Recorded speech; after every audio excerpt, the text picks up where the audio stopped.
അവിടെ വന്നത് SDP, ഈ മാതാപിതാക്കളോടൊപ്പം വന്നത് SDP. ഇന്ന് നമ്മുടെ വിദ്യാഭ്യാസ വകുപ്പ് മന്ത്രിയുടെ സ്റ്റേറ്റ്മെൻറ്റ് വന്നതിന് ശേഷം അത് സർക്കുലർ ആക്കണമെന്ന് ആവശ്യപ്പെട്ടത് SDP ആണ്, വേറെ ആരും ആവശ്യപ്പെട്ടില്ലല്ലോ, SDP ആണ്. അപ്പം അതിൻ്റെ അർത്ഥം ഇതിൻ്റെ പുറകിൽ SDP അല്ലാതെ പിന്നെ ആരാണ്? മാത്രമല്ല അവിടെ വന്ന ആളുകൾ ആ കന്യാസ്ത്രീമാരോട് ഞങ്ങൾ SDP-യുടെ ഭാരവാഹികളാണ് എന്ന് പരിചയപ്പെടുത്തി, അതിനേക്കാൾ കൂടുതലൊന്നുമില്ലല്ലോ.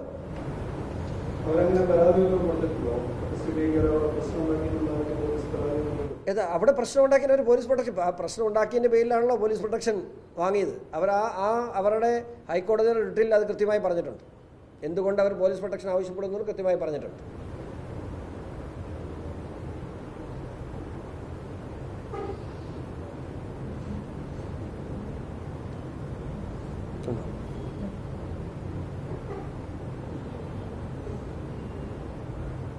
മാത്രമല്ല ഒരു കാര്യം കൂടെ പറയണ്ട, ഹൈബി ഈഡൻ അവിടെ ചെന്ന എല്ലാ വിഷയങ്ങളും പരിഹരിച്ചു, കോംപ്രമൈസ് ചെയ്തു എന്ന് പറഞ്ഞു.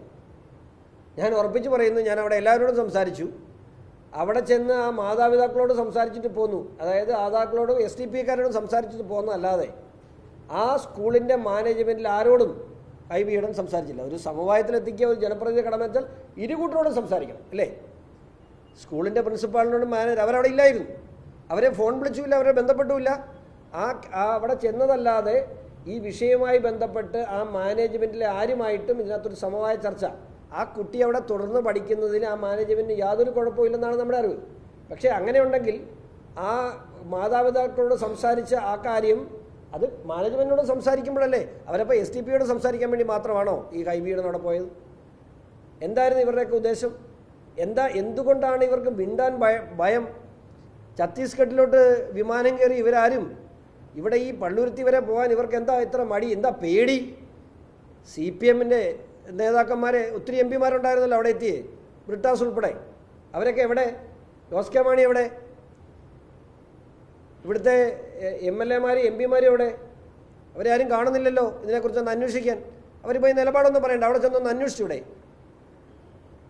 അവിടെ ചെന്നൊന്ന് അന്വേഷിക്കാമല്ലോ, ഇതെന്താണ് സംഭവിച്ചത്. ഞങ്ങളും അതല്ല ചെയ്തത്, ഞങ്ങളവിടെ ചെന്ന് അന്വേഷിച്ചു, തിരിച്ചു പോന്നു. അവിടെ അന്വേഷിക്കാൻ ചെല്ലാൻ പോലും ഭയമാണ്. ക്രിയേറ്റഡാണ്.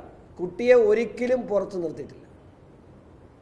എൻ്റെ അന്വേഷണത്തിൽ കുട്ടിയെ ഒരിക്കലും അവർ ഹറാസ് ചെയ്യുകയോ അപമാനിക്കുകയോ ചെയ്തിട്ടില്ല. അതൊക്കെ സ്കൂളിനെതിരെയുള്ള ഒരു ഒരു ഒരു ഒരു വ്യാജ പ്രചരണമാണെന്നാണ് എൻ്റെ അറിവ്. അതെ അതെ അതെ അല്ല,